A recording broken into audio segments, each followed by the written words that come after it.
ہم وہی کہیں گے جو ہمارا دین ہم کو بتاتا ہے، عمل کرو تو تمہارا بھلا ہے۔ السلام علیکم ورحمۃ اللہ وبرکاتہ۔ الحمد للہ رب العالمین والصلاة والسلام علی من کان نبیا وآدم بین الماء والطین وعلی آلہ واصحابہ اجمعین، اما بعد فاعوذ باللہ من الشیطان الرجیم، بسم اللہ الرحمن الرحیم۔ فلولا نفر من كل فرقة منهم طائفة ليتفقهوا في الدين ولينذروا قومهم إذا رجعوا إليهم لعلهم يحذرون۔ صدق الله العظيم وصدق رسوله النبي الأمين الكريم، ونحن على ذلك لمن الشاهدين والشاكرين والحمد لله رب العالمين۔ آئیے کچھ عرض و معروض سے پیشتر بارگاہ رسالت مآب صلی اللہ علیہ وسلم میں اپنی محبتوں کا خراج درود پاک کی شکل میں پیش کریں، آپ آواز بلند درود پاک پڑھیں۔ اللہم صلی علی سیدنا شفیعنا نبینا مولانا محمد مبارک وسلم، صلاۃ و سلام دائما علیک سیدی یا رسول اللہ صلی اللہ تعالی علیہ وسلم۔ خطبہ مسنونہ کے بعد میں نے جس آیت نور کی تلاوت کا شرف حاصل کیا ہے، اللہ رب العزت ارشاد فرماتا ہے، ایسا کیوں نہ ہو کہ ہر گروہ ہر جماعت سے کچھ لوگ دین متین کے حصول کے لیے نکلیں، علم دین حاصل کریں، دین کی سمجھ حاصل کریں اور واپس آ کر اپنی قوم کو دین کی روشنی میں ان کی تبلیغ کریں اور ان کو ڈرائیں، ہو سکتا ہے کہ وہ گناہوں سے باز آ جائیں۔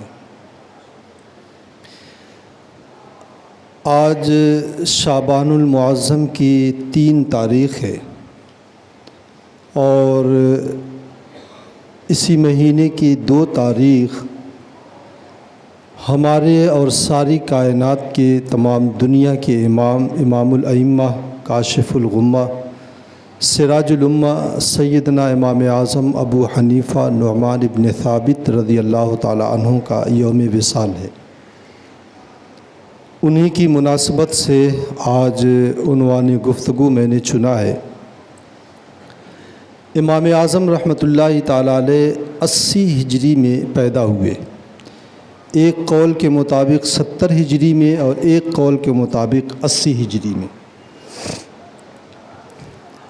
آپ کے والد کا نام ثابت، دادا کا نام جو ہے نعمان اور آپ کا بھی نام نعمان ہے۔ آپ کی کنیت ابو حنیفہ اور آپ کے القابات میں سراج الامہ، امام الائمہ وغیرہ جیسے عظیم القابات ہیں۔ امام اعظم رحمۃ اللہ تعالی علیہ اپنے زمانے کے زبردست عالم دین، محدث، فقیہ، اپنے وقت کے جو ہے ولیوں کے امام اور بہت ساری خوبیاں اپنے دامن میں سمیٹے ہوئے تھے۔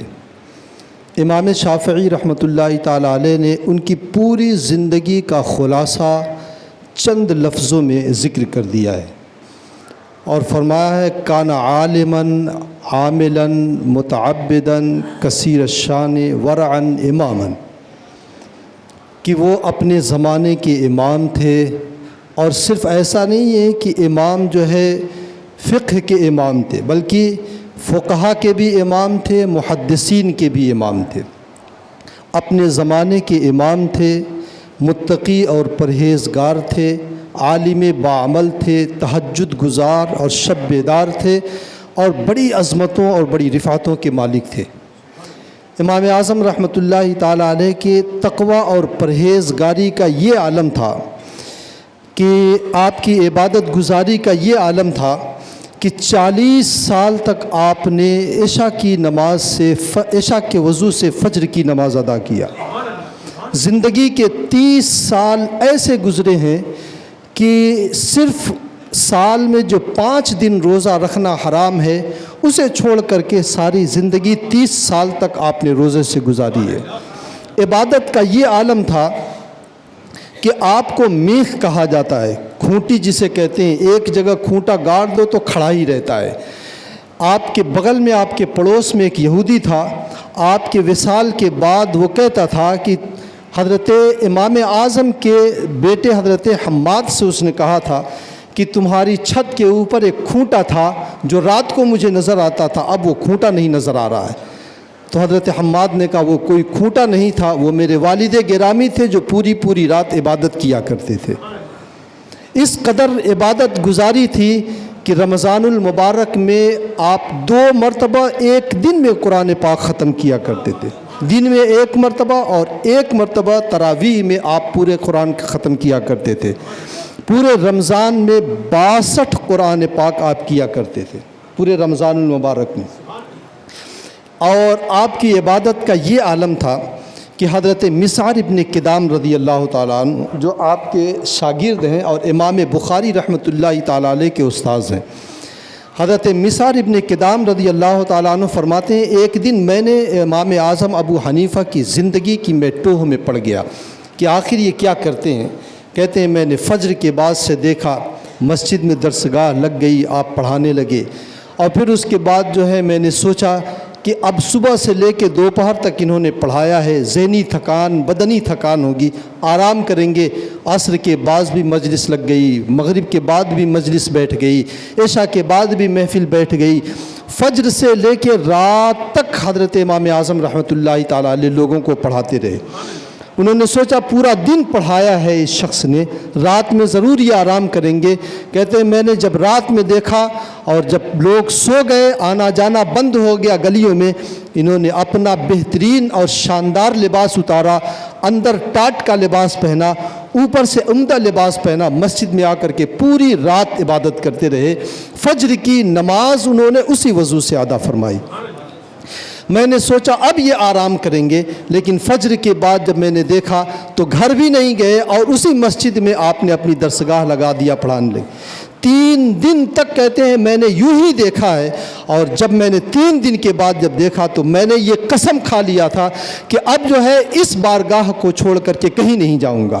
اور پوری زندگی امام اعظم رحمۃ اللہ تعالیٰ علیہ کے ساتھ وہ رہے، اور پھر اللہ نے انہیں وہ مقام و مرتبہ عطا کیا اور وہ برکتیں عطا کی کہ حضرت امام مسعر ابن کدام رضی اللہ تعالیٰ عنہ کا مسجد کوفہ میں سجدے کی حالت میں انتقال ہوا۔ یہ امام اعظم رحمۃ اللہ تعالیٰ علیہ کی عبادت گزاری، تقوی شعاری کا یہ عالم تھا کہ آپ کپڑے کا کاروبار کرتے تھے۔ آپ کے ایک شریک تھے، تجارت کے جو ہے بزنس میں شریک تھے، تو امام اعظم نے انہیں بتا دیا تھا ایک تھان میں کہ اس میں جو ہے ایک عیب ہے، یہ عیب جو ہے بتا کر کے کسی کو فروخت کرنا۔ ان کو یاد نہیں رہا، انہوں نے وہ عیب بتائے بغیر فروخت کر دیا۔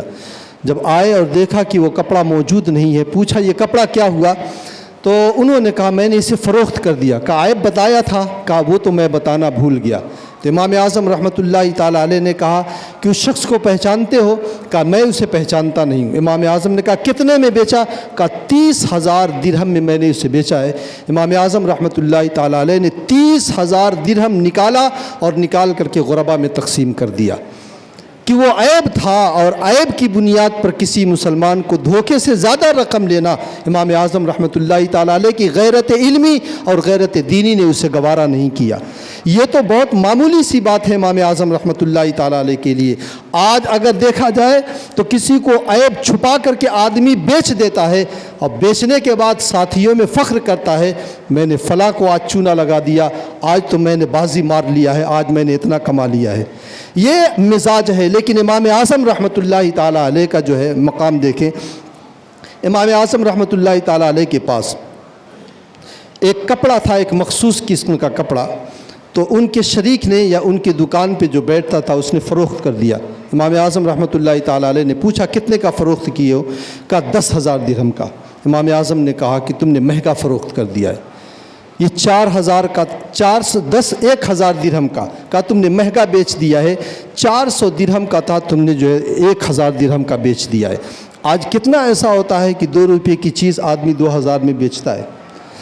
حضرت امام اعظم رحمۃ اللہ تعالیٰ علیہ کی غیرت دینی دیکھیں۔ آپ نے کہا کہ وہ کون شخص تھا؟ کہا میں اسے پہچانتا تو نہیں ہوں، لیکن وہ مدینہ طیبہ سے چل کر کے یہاں آیا تھا۔ تو حضرت امام اعظم رحمۃ اللہ تعالیٰ علیہ نے سواری لیا، سامان سفر تیار کیا، اخراجات لیے اور کوفہ سے مدینہ طیبہ کا سفر کیا۔ مسجد نبوی شریف میں بیٹھے، اور جب بیٹھے ہیں تو دیکھا کہ ایک شخص وہی کپڑا پہنے ہوئے نماز پڑھ رہا ہے۔ جا کر کے سلام کرتے ہیں، اس سے دریافت کرتے ہیں کہاں سے لیے ہو؟ کہا میں نے کوفہ میں ابو حنیفہ کی دکان سے میں نے لیا ہے۔ کہا پہچانتے ہو؟ کہا نہیں پہچانتا تو نہیں ہوں۔ امام اعظم رحمۃ اللہ تعالیٰ علیہ نے کہا میں ہی ابو حنیفہ ہوں۔ امام اعظم رحمۃ اللہ تعالیٰ علیہ نے فرمایا سنو، میں کوفہ سے چل کر کے یہاں صرف اس لیے آیا ہوں کہ تم نے میری دکان سے جو کپڑا لیا ہے یہ بہت مہنگا لے لیا ہے۔ اس کی قیمت 400 درہم تھی، لیکن جس دکان پہ بیٹھتا تھا اس نے تمہیں مہنگا بیچ دیا ہے 1000 کا۔ یہ 600 درہم میں تمہیں واپس دینے کے لیے یہاں تک آیا ہوں۔ یہ امام اعظم رحمۃ اللہ تعالیٰ علیہ کا تقویٰ، پرہیزگاری آپ کی تھی۔ آپ جا رہے تھے، راستے میں آپ کے جوتی مبارک میں تھوڑا سا کیچڑ لگا، ایک مجوسی کی دیوار پر لگ گیا۔ تو امام اعظم نے سوچا کہ اگر میں دیوار کو صاف کرتا ہوں تو مٹی جھڑے گی، نہیں صاف کرتا ہوں تو دیوار اس کی گندی ہو گئی۔ اسی سوچ میں کھڑے تھے کہ مجوسی کی نظر پڑ گئی۔ وہ مجوسی امام اعظم رحمۃ اللہ تعالیٰ علیہ کا مقروض تھا، 10,000 درہم لے کر کے وہ قرضہ دے نہیں پا رہا تھا۔ اس نے سوچا کہ شاید یہ قرضہ لینے کے لیے میرے گھر کے سامنے آ کے کھڑے ہیں۔ اب وہ باہر نہیں نکل رہا ہے، امام اعظم کو کوئی صورت نظر نہیں آ رہی ہے۔ بالآخر وہ جب باہر نکلا ہے تو باہر نکل کر کے وہ عذر پیش کرنے لگا۔ کہا حضور میرے پاس جیسے ہی پیسہ ہوگا میں آپ کا قرض ادا کر دوں گا، آپ بالکل مطمئن رہیں، میں قرض کی ادائیگی کی پوری نیت کیے بیٹھا ہوں۔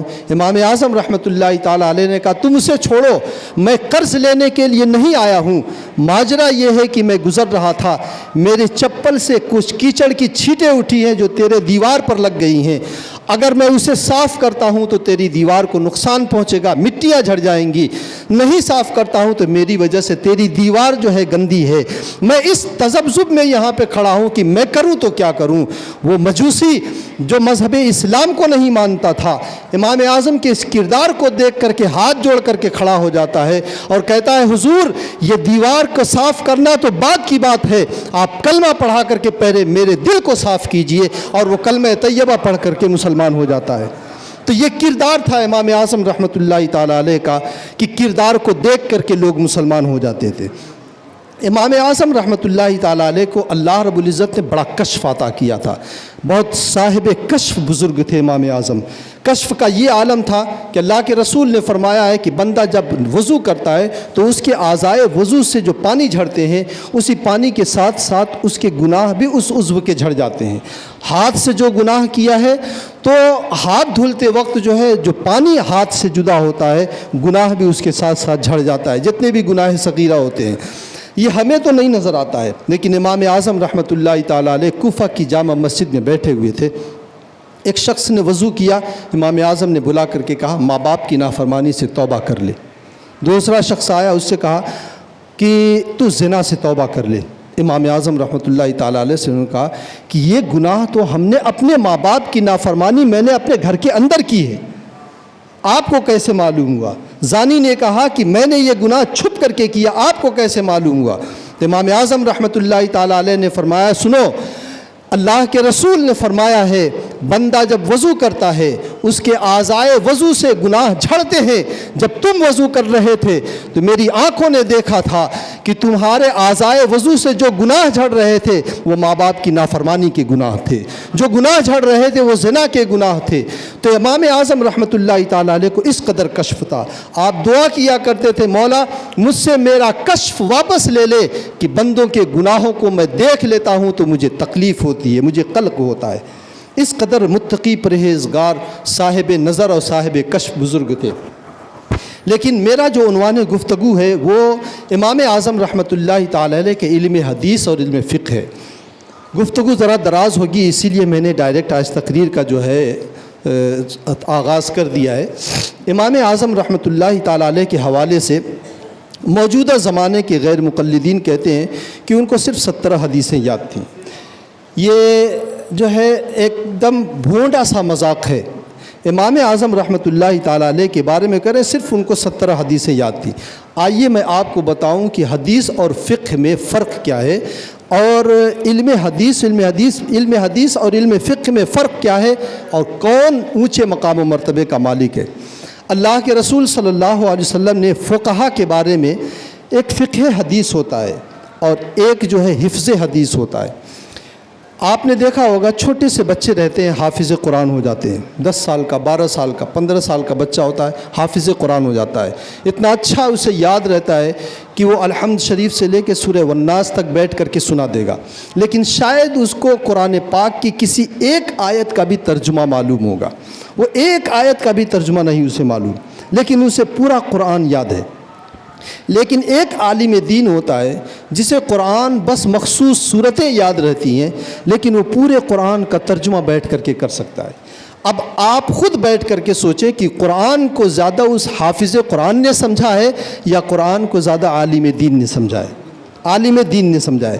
تو جو حافظ قرآن ہے اسے حفظ قرآن کہا جاتا ہے، اور جو قرآن کا علم سیکھ رہا ہے اسے عالم قرآن کہا جاتا ہے. اسی سیکھنے کو عربی کی ایک اصطلاح میں فقہ کہا جاتا ہے. فقہ کے معنی آتے ہیں سمجھ. اسی طریقے سے کسی نے حدیث کو یاد کر لیا اسے حافظ حدیث کہتے ہیں، اسے حفظ حدیث کہا جاتا ہے. کسی نے حدیث کے مفہوم و معانی کو سمجھا، اس میں مسائل کو نکالا، تو اسے فقہ حدیث کہا جاتا ہے.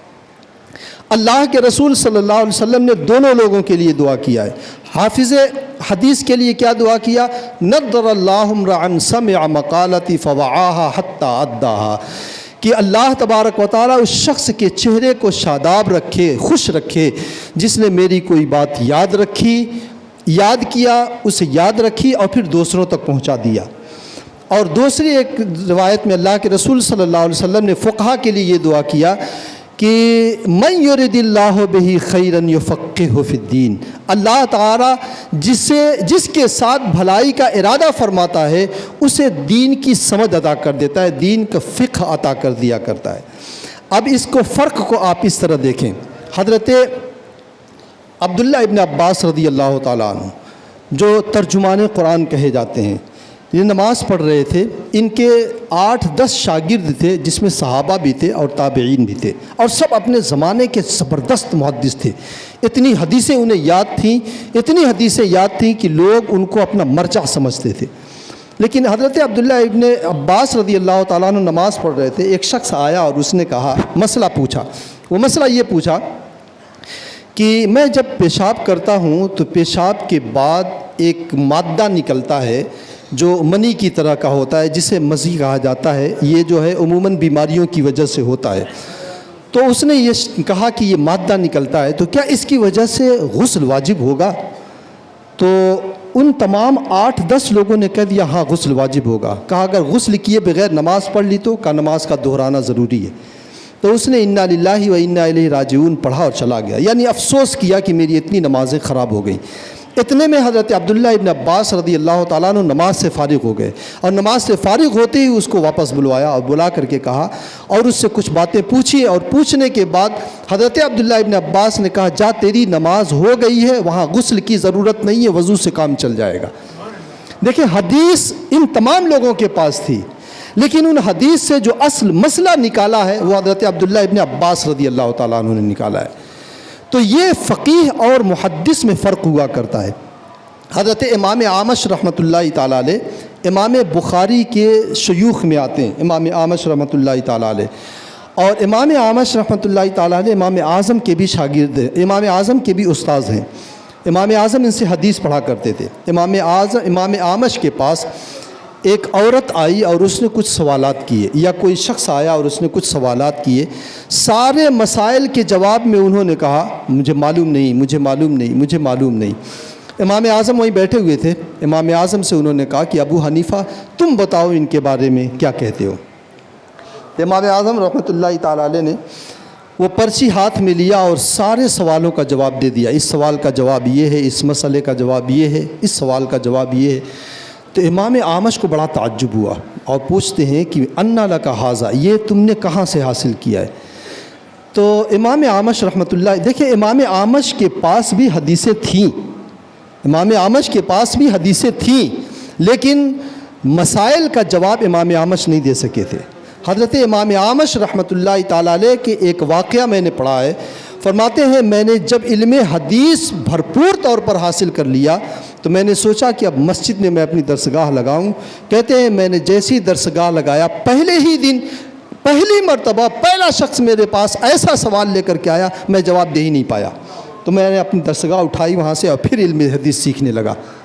آپ اندازہ لگائیں اتنی علم حدیث ہے کہ امام اعظم کے استاذ ہیں، لیکن امام اعظم نے اسے بتا دیا سوالوں کا جواب امام اعمش نہیں بتا پا رہے ہیں۔ تو امام اعمش نے جب پوچھا کہ یہ کہاں سے معلوم ہوا، تو امام اعظم رحمۃ اللہ تعالیٰ علیہ نے عرض کیا کہ حضور پچھلے 100 دنوں میں آپ نے مجھے جو حدیثیں پڑھائی ہیں وہ تمام حدیثوں سے میں نے ان مسائل کا استخراج کیا ہے۔ یعنی حدیثیں امام اعمش کے پاس تھی، لیکن جو ذکاوت، جو ذہن، جو سمجھ دین کی امام اعظم رحمۃ اللہ تعالیٰ علیہ کو عطا ہوئی تھی وہ امام اعمش کے پاس نہیں تھی۔ حدیث ادھر بھی تھی، حدیث ادھر بھی تھی، لیکن اس حدیث سے امت کے لیے مسئلہ کیا نکلتا ہے، دین کا مسئلہ کیا نکلتا ہے، وہ امام اعظم رحمۃ اللہ تعالیٰ علیہ کے پاس۔ اس کی اصل وجہ یہ ہے کہ اللہ کے رسول نے جہاں پہ فرمایا ہے کہ من یرد اللہ بہ خیرا یفقہہ فی الدین، اللہ جس کے ساتھ بھلائی کا ارادہ فرماتا ہے دین کا فقیہ بنا دیتا ہے۔ اور اس کے بعد اللہ کے رسول نے فرمایا تھا انما انا قاسم واللہ یعطی، دیتا میں ہوں، تقسیم میں کرتا ہوں، رب کائنات عطا کرتا ہے۔ یعنی عطیات رب کائنات ہی کے بٹتے میرے در سے ہیں، اس لیے اگر کسی کو کچھ لینا ہے تو وہ جو ہے اپنا دامن میرے در کے اوپر پھیلائے، اسے صرف میرے یہاں سے ملے گا۔ اعلیٰ حضرت نے فرمایا بخدا، خدا کا یہی ہے در، نہیں اور کوئی مفر مقر، جو وہاں سے ہو یہی آ کے ہو، جو یہاں نہیں تو کہیں نہیں۔ تو حضرت امام اعمش، تو اللہ کے رسول صلی اللہ علیہ وسلم نے فرمایا میں بانٹتا ہوں۔ یہ کیسے بانٹتے ہیں؟ امام اعظم رحمۃ اللہ تعالیٰ علیہ نے خواب دیکھا تھا۔ خواب یہ دیکھا تھا کہ حضور صلی اللہ علیہ وسلم کی قبر انور کو انہوں نے کھولا اور آقائے کائنات صلی اللہ علیہ وسلم کے اعضاء کو اپنے سینے سے لگا رہے ہیں اور آپ کے بدن اقدس کی ہڈیوں کو اپنے سینے سے لگا رہے ہیں۔ تو گھبرا کر کے اٹھ گئے، انہوں نے سوچا کہ کوئی ایسا خواب ہے جس کی تعبیر اچھی نہیں ہوگی۔ تو حضرت علامہ ابن سیرین رحمۃ اللہ تعالیٰ علیہ کے پاس جب یہ خواب بیان کیا گیا، جو بہت بڑے جو ہے خوابوں کے معبر تھے اور خوابوں کی تعبیر بتانے والے تھے، تو علامہ ابن سیرین رحمۃ اللہ تعالیٰ علیہ نے کہا کہ جس شخص نے یہ خواب دیکھا ہے اس شخص کے لیے بشارت ہو، وہ علم حدیث سے امت کے لیے ایسے مسائل نکالے گا کہ لوگوں کا ذہن بھی وہاں تک نہیں پہنچے گا، پوری دنیا میں وہ علم کی روشنی پھیلا دے گا۔ اور یہ علم کی روشنی امام اعظم رحمۃ اللہ تعالیٰ علیہ اس طرح پھیلا رہے ہیں۔ تو امام اعظم رحمۃ اللہ تعالیٰ علیہ کو اللہ رب العزت نے صرف علم حدیث ہی نہیں، علم فقہ بھی عطا کیا تھا۔ اور علم حدیث کی جہاں تک بات کیا جائے تو آپ غور کریں، امام اعظم رحمۃ اللہ تعالیٰ علیہ نے 4000 شیوخ سے آپ نے علم حدیث سیکھی ہے۔ اگر ایک استاد سے ایک حدیث بھی مان لیا جائے تو امام اعظم رحمۃ اللہ تعالیٰ علیہ کے سینے میں 4000 حدیثوں کا ذخیرہ ہے۔ امام اعظم نے یہ تمام ائمہ محدثین اور ائمہ فقہا میں یہ واحد ایسے امام ہیں جنہوں نے 17 صحابہ کرام سے ڈائریکٹ حدیثیں لی ہیں۔ کوئی بھی ایسا نہیں آپ کو ملے گا امام اعظم رحمۃ اللہ تعالیٰ علیہ کے بعد جنہوں نے ڈائریکٹ صحابہ کرام سے حاصل کیا ہو۔ یہ واحد ایسی شخصیت ہے، 17 صحابہ کرام سے ڈائریکٹ علم حدیث حاصل کیا ہے۔ 4000 شیوخ سے علم حدیث حاصل کیا، 3000 آپ کے تلامذہ ہیں، 3000 آپ کے مصاحب ہیں جو آپ کی محفلوں میں بیٹھتے تھے، شاگرد تو نہیں تھے لیکن آپ سے علمی استفادہ کیا کرتے تھے۔ آپ کے علم دین حاصل کرنے کا سفر اگر دیکھا جائے تو امام اعظم رحمۃ اللہ تعالیٰ علیہ نے اپنی زندگی میں 55 حج کیے ہیں۔ آج ہندوستان سے اگر کوئی جاتا ہے، تیز رفتاری کے ساتھ بندہ سفر کرتا ہے تو ہندوستان سے جاتا ہے تب بھی 40-45 دن میں وہ واپس آتا ہے۔ اس زمانے میں لوگ جاتے تھے تو سال بھر رہ جاتے تھے۔ اگر ہر سفر میں 2 مہینہ ہم مان لیں کہ امام اعظم 2 مہینہ رہتے تھے تو 55 کا آپ ڈبل کیجئے تو 110 مہینہ امام اعظم رحمۃ اللہ تعالیٰ علیہ۔ اس اعتبار سے اگر دیکھا جائے تو تقریباً 10 سال تقریباً ہو جائیں گے۔ اور 2 سال آپ نے جب بنو امیہ کی حکومت تھی اور علماء کے اوپر ظلم کیا جا رہا تھا، امام اعظم کو ستایا جا رہا تھا، تو امام اعظم رحمۃ اللہ تعالیٰ علیہ مکے میں آ کے 2 سال قیام کیا تھا۔ تو 12-14 سال جس کی زندگی کا حرمین طیبین میں گزرے اور سینکڑوں صحابہ کرام موجود ہوں، اس کے پاس 17 حدیثیں، یہ مذاق نہیں تو کیا ہے۔ تو امام اعظم رحمۃ اللہ تعالیٰ علیہ نے علم حدیث کو کتنا حاصل کیا، میں آپ کو بتاؤں۔ ایک روایت کے مطابق ظاہر الروایہ جو 6 کتابیں ہیں جسے ظاہر الروایہ کہا جاتا ہے، اس میں لکھا ہے کہ 27,000 مسائل امام اعظم رحمۃ اللہ تعالیٰ علیہ نے بیان فرمائے ہیں۔ حضرت امام مالک رحمۃ اللہ تعالیٰ علیہ سے پوچھا گیا تھا امام اعظم رحمۃ اللہ تعالیٰ علیہ کے حوالے سے، تو امام مالک نے فرمایا تھا 60,000 مسائل امام اعظم رحمۃ اللہ تعالیٰ علیہ نے بیان کیے، اور حضرت امام موفق نے فرمایا 83,000 مسائل امت کو انہوں نے دیے ہیں۔ اور حضرت علامہ ابن عیینہ رضی اللہ تعالیٰ عنہ امام بخاری کے شاگرد ہیں، امام بخاری کے استاذ ہیں، بخاری شریف اور مسلم شریف ان کی روایتوں سے بھری پڑی ہے۔ حضرت سفیان ابن عیینہ رضی اللہ تعالیٰ عنہ، سفیان ابن عیینہ رضی اللہ تعالیٰ عنہ فرمایا کرتے تھے علماء حدیث سے کہ سنو، تم لوگ علم حدیث کے ساتھ ساتھ علم فقہ بھی پڑھو، کیونکہ ابو حنیفہ جتنی بات کہتے ہیں ان میں سے ہر بات کے پیچھے ہمارے پاس کم سے کم 2 حدیثیں مل جاتی ہیں۔ یعنی اتنی حدیثیں حضرت سفیان ابن عیینہ، اگر 83,000 مسائل حضرت امام اعظم رحمۃ اللہ تعالیٰ علیہ نے بیان فرمائے ہیں، ایک مسئلے پر ایک حدیث اگر ذکر کر دیا جائے تو اس کا مطلب یہ ہے کہ 83,000 حدیثیں امام اعظم رحمۃ اللہ تعالیٰ علیہ کے پاس ہیں۔ آپ ذرا اندازہ لگائیں امام اعظم رحمۃ اللہ تعالیٰ علیہ کی علم کا۔ امام اعظم رحمۃ اللہ تعالیٰ علیہ حضرت امام احمد ابن حنبل جو ہے حضرت امام بخاری کے استاذ ہیں، امام بخاری امام مسلم کے استاذ ہیں۔ آپ اگر سلسلہ دیکھیں تو یہ سلسلہ کہاں تک پہنچتا ہے؟ امام مسلم امام بخاری کے شاگرد، امام بخاری امام احمد کے شاگرد، امام احمد امام شافعی کے شاگرد، امام شافعی امام محمد کے شاگرد، امام محمد امام اعظم کے شاگرد، یعنی یہ سلسلہ امام اعظم رحمۃ اللہ تعالیٰ علیہ تک پہنچتا ہے۔ تو حضرت امام بخاری رحمۃ اللہ تعالیٰ علیہ حضرت مسعر ابن کدام کے شاگرد، مسعر ابن کدام حضرت امام اعظم رحمۃ اللہ تعالیٰ علیہ کے شاگرد، یعنی جتنے سلسلوں سے دیکھیں گے 13 ایسے طریقے ہیں کہ 13 سلسلوں سے امام بخاری رحمۃ اللہ تعالیٰ علیہ امام اعظم کے شاگردوں میں آتے ہیں۔ امام اعظم رحمۃ اللہ تعالیٰ علیہ کے شاگردوں میں 730 ایسے شیوخ ہیں، ایسے محدث ہیں جو اپنے زمانے کے کبار علماء میں شمار کیا جاتا تھا، جن سے بڑا کوئی محدث اور فقیہ نہیں مانا جاتا تھا۔ اور ان 730 لوگوں میں سے 32 ایسے ہیں جن سے امام بخاری رحمۃ اللہ تعالیٰ علیہ نے اپنی بخاری میں روایتیں ذکر کی ہیں، اور ان 730 میں سے کچھ ایسے لوگ بھی ہیں جن کے شاگردوں سے امام بخاری رحمۃ اللہ تعالیٰ علیہ نے اپنی بخاری میں حدیثیں لی ہیں۔ آپ اندازہ لگائیں کہ جتنی بھی حدیثیں آ رہی ہیں امام بخاری کے پاس، وہ سب امام اعظم رحمۃ اللہ تعالیٰ علیہ کے شاگردوں کی مرہون منت ہے۔ امام بخاری رحمۃ اللہ تعالیٰ علیہ کی جو حدیث کی کتاب ہے، اس حدیث میں اگر مقررات اور معلقات کو نکال دیا جائے تو اس میں 4,000 حدیثیں، تقریباً 4,500 حدیثیں ہیں۔ ان 4,500 حدیثوں پر امام بخاری کو ناز نہیں ہے۔ امام بخاری خود فرماتے ہیں مجھے فخر اپنی بخاری میں ان 22 حدیثوں کے اوپر ہے جو ثلاثیات ہیں۔ یہ تھوڑا سمجھنے کی بات ہے، آپ سمجھیں۔ اللہ کے رسول صلی اللہ علیہ وسلم کے پاس سے جب حدیث چلتی ہے تو بیچ میں جتنے لوگ بیان کرنے والے آتے ہیں انہیں راوی کہا جاتا ہے۔ مثال میں آپ کو دیتا چلوں، امام مسلم نے امام بخاری سے روایت کیا، امام بخاری نے امام احمد سے روایت کیا، امام احمد نے امام شافعی سے لیا، انہوں نے حضرت امام مالک سے لیا، انہوں نے حضرت نافع سے لیا، انہوں نے حضرت عبداللہ ابن عمر سے لیا، انہوں نے حضور سے روایت کیا۔ تو حضور صلی اللہ علیہ وسلم کے بعد سے حضرت عبداللہ ابن عمر، حضرت نافع، حضرت امام مالک، امام شافعی، امام احمد، یہ سب کے سب درمیان میں ہیں۔ اسی کو سند کہا جاتا ہے، اسی کو سند کہا جاتا ہے، اسی کو راوی حدیث کہا جاتا ہے۔ یہ واسطہ جتنا کم ہوتا ہے حدیث اتنی زیادہ مضبوط ہوتی ہے۔ اس کی ایک مثال میں آپ کو یہ بتاؤں، ایک آدمی میرے پاس آیا اور اس نے کہا کہ فلاں جگہ پر جو ہے فلاں آدمی نے ایسا ایسا کہہ دیا ہے، تو اس نے کچھ اور کہا۔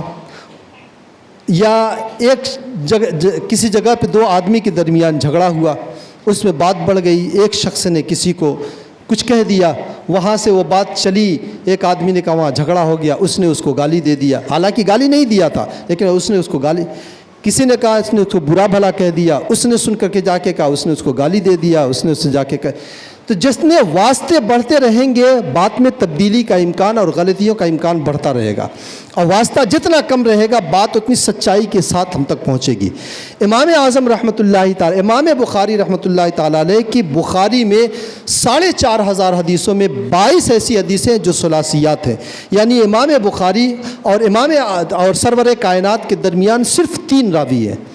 یہ امام بخاری رحمۃ اللہ تعالیٰ علیہ کی سب سے ہائی اسٹیٹس کی حدیث ہے، اس کے اوپر امام بخاری ناز کر رہے ہیں، اور اس 22 حدیثوں میں سے 11 حدیث امام اعظم کے شاگرد مکی بن ابراہیم سے ملی ہے، اور یہی نہیں بلکہ 6 حدیث امام اعظم کے دوسرے شاگرد حضرت ابو عاصم سے ملی ہے، اور 3 حدیث امام اعظم کے ایک تیسرے شاگرد حضرت ضحاک سے ملی ہے، یعنی 20 حدیثیں 22 میں سے امام اعظم رحمۃ اللہ تعالیٰ علیہ کے شاگردوں کی مرہون منت ہے۔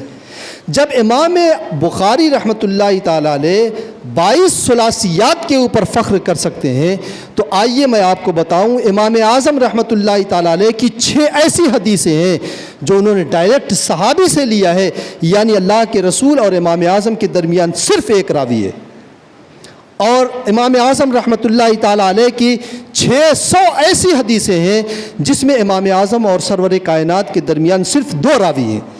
جب امام بخاری ثلاثیات کے اوپر 3 راوی درمیان میں ہو تو ناز کرے، تو امام اعظم رحمۃ اللہ تعالیٰ علیہ کی مرویات میں 600 ایسی حدیثیں ہیں جو ثنائیات کی قبیل سے ہیں، اور اللہ کے رسول اور امام اعظم کے درمیان صرف 2 راوی ہیں، تو امام اعظم کو کتنا ناز کرنا چاہیے۔ امام اعظم رحمۃ اللہ تعالیٰ علیہ کو لوگ کہتے ہیں کہ یہ قیاس پر عمل کرتے تھے۔ اسی طریقے سے امام اعظم کے زمانے میں بھی لوگ شکایت کیا کرتے تھے۔ حضرت امام اوزاعی رحمۃ اللہ تعالیٰ علیہ یہ شام کے زبردست محدث گزرے ہیں، بلکہ اہل شام کے میں جو علم پھیلا امام اوزاعی رحمۃ اللہ تعالیٰ علیہ کے واسطے سے۔ امام اوزاعی کے پاس حضرت عبداللہ ابن مبارک پہنچے تھے، تو حضرت عبداللہ ابن مبارک رضی اللہ تعالیٰ عنہ سے امام اوزاعی نے پوچھا کہاں سے آئے ہو؟ کہا کوفہ سے۔ کہا کوفہ میں کون؟ یہ ابو حنیفہ ہے جو ہے اللہ کے رسول کی حدیثوں کو ترک کر دیتا ہے، اپنی رائے پر عمل کرتا ہے۔ تو عبداللہ ابن مبارک نے سوچا کہ میں بحث کروں گا تو بات لمبی ہو جائے گی، یہ واپس گھر گئے اور گھر سے امام اعظم رحمۃ اللہ تعالیٰ علیہ کی ایک کتاب کا نسخہ لے کر کے آئے اور امام اوزاعی رحمۃ اللہ تعالیٰ علیہ کو گفٹ کر دیا۔ امام اوزاعی نے جب پڑھا، حدیث کے نیچے جو اس پر کمنٹ تھا اور جو اس پہ تبصرہ تھا، جو اس کی تشریح ایکسپلیننس وہ تھی، وہ جب پڑھا تو حضرت امام اوزاعی نے کہا کہ یہ نعمان ابن ثابت کون ہے؟ یہ تو اپنے زمانے کا بڑا محدث اور فقیہ معلوم ہوتا ہے، یہ تو وہ ہستی ہے کہ اس کے قدموں کی دھول کو جو ہے آنکھوں کا سرما بنا لیا جائے۔ تو حضرت عبداللہ ابن مبارک نے کہا حضور یہی جو ہے ابو حنیفہ ہے۔ تو اگر حقیقت معلوم نہیں رہتی ہے لوگوں کو تو اسی طریقے سے بدگمان ہوتے ہیں۔ حضرت امام باقر رحمۃ اللہ تعالیٰ علیہ سے کسی نے شکایت کیا کہ ابو حنیفہ جو ہے یہ رائے کے اوپر عمل کرتے ہیں اور آپ کے نانا جان کی حدیثوں کو ترک کر دیتے ہیں۔ تو امام اعظم رحمۃ اللہ تعالیٰ علیہ کی جب ملاقات ہوئی تو حضرت امام باقر نے پوچھا کہ تمہارے بارے میں ایسی باتیں مجھ تک پہنچی ہیں۔ تو امام اعظم رحمۃ اللہ تعالیٰ علیہ نے کہا حضور میں آپ سے کچھ مسئلہ پوچھنا چاہتا ہوں۔ تو امام اعظم رحمۃ اللہ تعالیٰ علیہ نے کہا حضور یہ بتایا جائے کہ منی زیادہ ناپاک ہے یا پیشاب؟ تو حضرت امام باقر رحمۃ اللہ تعالیٰ علیہ نے کہا کہ پیشاب زیادہ ناپاک ہے۔ تو امام اعظم رحمۃ اللہ تعالیٰ علیہ نے کہا قیاس یہ کہتا ہے، ہماری عقل یہ کہتی ہے کہ جو زیادہ ناپاک ہو اس کی وجہ سے غسل واجب ہوگا، جو کم ناپاک ہو اس کی وجہ سے وضو واجب ہوگا، لیکن اللہ کے رسول صلی اللہ علیہ وسلم کی حدیث میرے سامنے ہے، اس لیے میں نے اپنے عقل کے فیصلے کو ترک کر دیا اور اللہ کے رسول صلی اللہ علیہ وسلم کے فرمان پر عمل کیا۔ میں بھی وہی کہتا ہوں کہ پیشاب کی وجہ سے جو ہے وضو واجب ہوگا، اور منی اگر نکلے گی شہوت کے ساتھ تو اس سے غسل واجب ہوگا۔ دوسرا مسئلہ انہوں نے پوچھا حضور یہ بتائیں عورت کمزور ہے یا مرد کمزور ہے؟ تو حضرت امام باقر نے کہا کہ ظاہر سی بات ہے کہ عورت کمزور ہے۔ کہا مدد زیادہ کمزور کی ہونی چاہیے یا طاقتور کی؟ کہا کمزور کی زیادہ ہونی چاہیے. کہا عقل یہی کہتی ہے کہ کمزور کی ہونی چاہیے، لیکن قرآن کا فیصلہ میرے سامنے ہے، آپ کے نانا جان کا ارشاد میرے سامنے ہے. اگر میں اپنی عقل سے فیصلہ کرتا تو وراثت میں عورت کو ڈبل دیتا اور مرد کو سنگل دیتا، لیکن میں نے اپنے عقل کا فیصلہ تسلیم نہیں کیا ہے، آپ کے نانا جان کے فرمان اور ارشاد کو تسلیم کیا ہے، اور میں بھی ارشاد رسول کے مطابق مرد کو دوگنا دیتا ہوں، عورت کو سنگل دیتا ہوں. تیسرا سوال یہ کیا، یہ بتایا جائے نماز زیادہ اہم ہے عبادات میں یا روزہ؟ تو حضرت امام باقر رحمۃ اللہ تعالیٰ علیہ نے کہا کہ نہیں، نماز زیادہ اہم ہے، یہ اہم العبادات میں سے ہے، کسی صورت میں یہ معاف نہیں ہوتی ہے.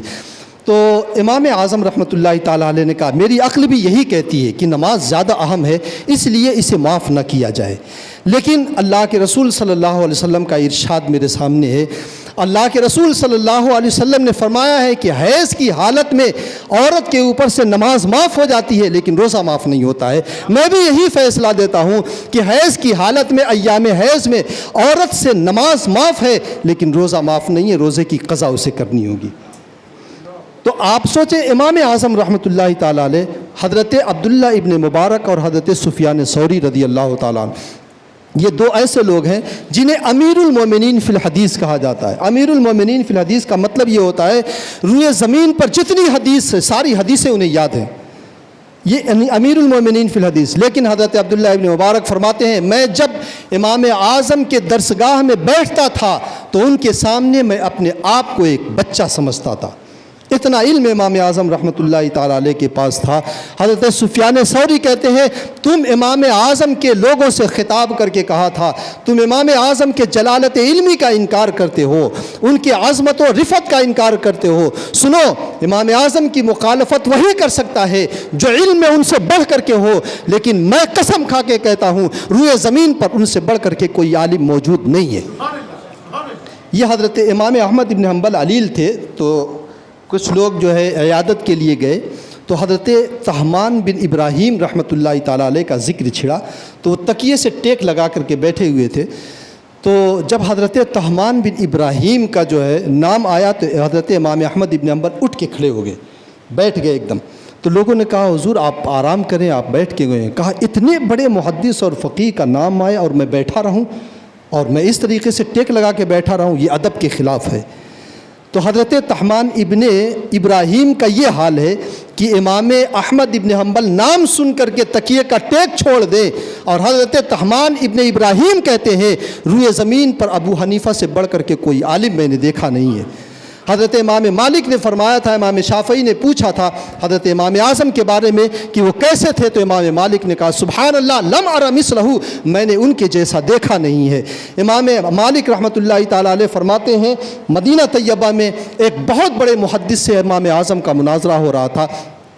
امام اعظم رحمۃ اللہ تعالیٰ علیہ نے ان کی باتوں کو رد کیا اور ان کو اپنے موقف کے مطابق قائل کر لیا، اور اپنی باتوں کے اوپر لا کے جب منوا لیا ہے تو امام اعظم کہتے ہیں یہ بھی غلط ہے، یہ بھی میری خطا ہے، اور پھر جو ہے اپنی باتوں کو اپنی دلیل سے کاٹ کر کے دوسرا موقف رکھا یہ صحیح ہے. جب انہوں نے مان لیا اور کہا کہ ہاں یہ صحیح ہے، امام اعظم نے کہا یہ بھی غلط ہے، اور پھر تیسری بات رکھی، اس پر دلیل دیا، اسے مان لیا انہوں نے. حضرت امام مالک رحمۃ اللہ تعالیٰ علیہ فرماتے ہیں میں نے ابو حنیفہ کو ایسا پایا قسم خدا کی اگر اس پتھر کے ستون کو وہ کہہ دے سونا ہے تو وہ اس کے اوپر دلیل بھی دے دے گا اور دلیل سے ثابت کر دے گا. یہ امام اعظم رحمۃ اللہ تعالیٰ علیہ کا علم ہے. امام شافعی نے فرمایا تھا کہ الناس عیال فی الفقہ علی ابی حنیفہ، دنیا میں جتنے بھی فقہا ہیں، جتنے بھی محدثین ہیں، وہ سب کے سب امام اعظم کے گھر کے پروردہ ہیں. امام اعظم گھر کے مربی کی حیثیت سے ہیں، اور گھر میں جو پرورش پانے والے ہیں وہ سب حضرت امام اعظم رحمۃ اللہ تعالیٰ علیہ کے مرہون منت ہیں. انہوں نے فرمایا تھا لقد زان البلاد ومن علیہا امام المسلمین ابی حنیفہ بأحکام و آثار و فقہ کآیات الزبور علی الصحیفہ. امام اعظم رحمۃ اللہ تعالیٰ علیہ نے پوری دنیا کو احکام سے، احادیث سے اور شریعت کے علم سے، نور سے بھر دیا ہے امام اعظم رحمۃ اللہ. اسی لیے امام اعظم رحمۃ اللہ تعالیٰ علیہ کا وصال ہوا تو امام اعظم رحمۃ اللہ تعالیٰ علیہ کے جب وصال ہوا تو جناتوں کی آواز آتی تھی کہ آج دنیا سے فقہ اٹھ گیا ہے.